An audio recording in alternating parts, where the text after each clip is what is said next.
Your nerves, the wiring of everything. How you experience life is a product of the vast system of sensory feedback loops throughout your body. Your nerves connect every part of you and create your perception of where you are in space, if you feel hot or cold, what you see and what you feel inside and out. Your body is more than your muscles. It is full of guts that harness your feelings and an electrical current that powers everything.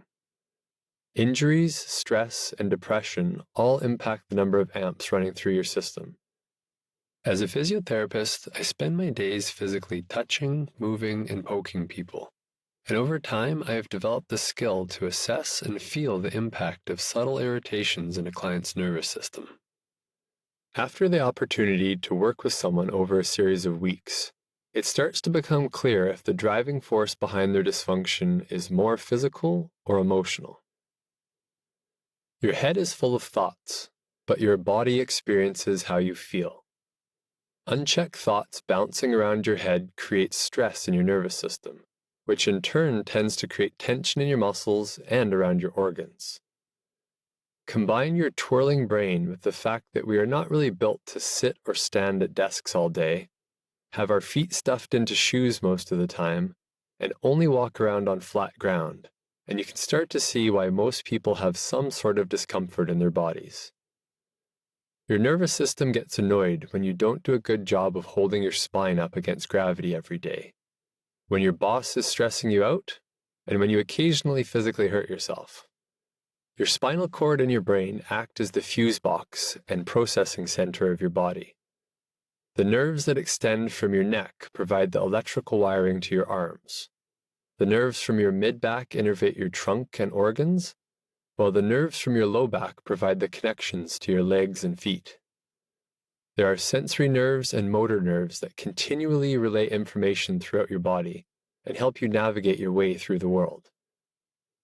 Sensory nerves help you perceive temperature, pressure, pain, and movement, while motor nerves help to control the tone and contraction of your muscles.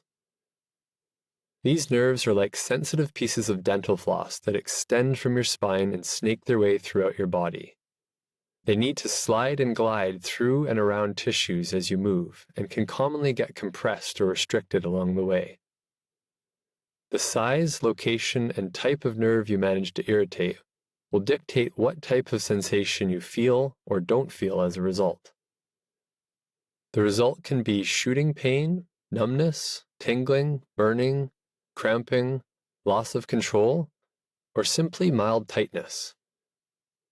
Your brain has the job of interpreting all the data coming from the millions of sensory feedback loops in your body to help you make sense of the world around you. Its processing power depends on your age, experience, trauma, and stress level. When you were born, most of your movements are based on a series of uncontrolled reflexes that you slowly gain control of as the months and years go by. Your brain and nerves together are a plastic system that adapt and change based on your experiences throughout life, both physical and emotional.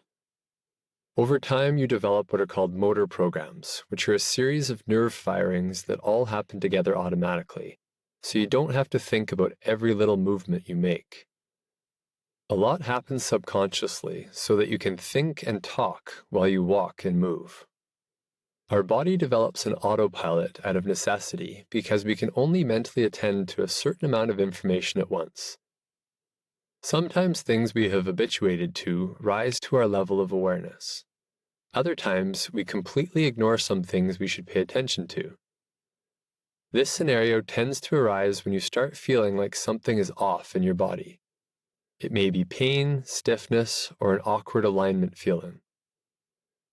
The process of physiotherapy is to help problem solve your dysfunction by drawing your attention to the parts of your body you have habituated to, and hopefully facilitate the desensitizing of the parts that are yelling at you. I have found that the best way to help calm down an irritable nervous system is to first help a person understand why things hurt, to generally lower their stress level, followed by the skilled application of a technique called IMS, or intramuscular stimulation, a topic I will revisit.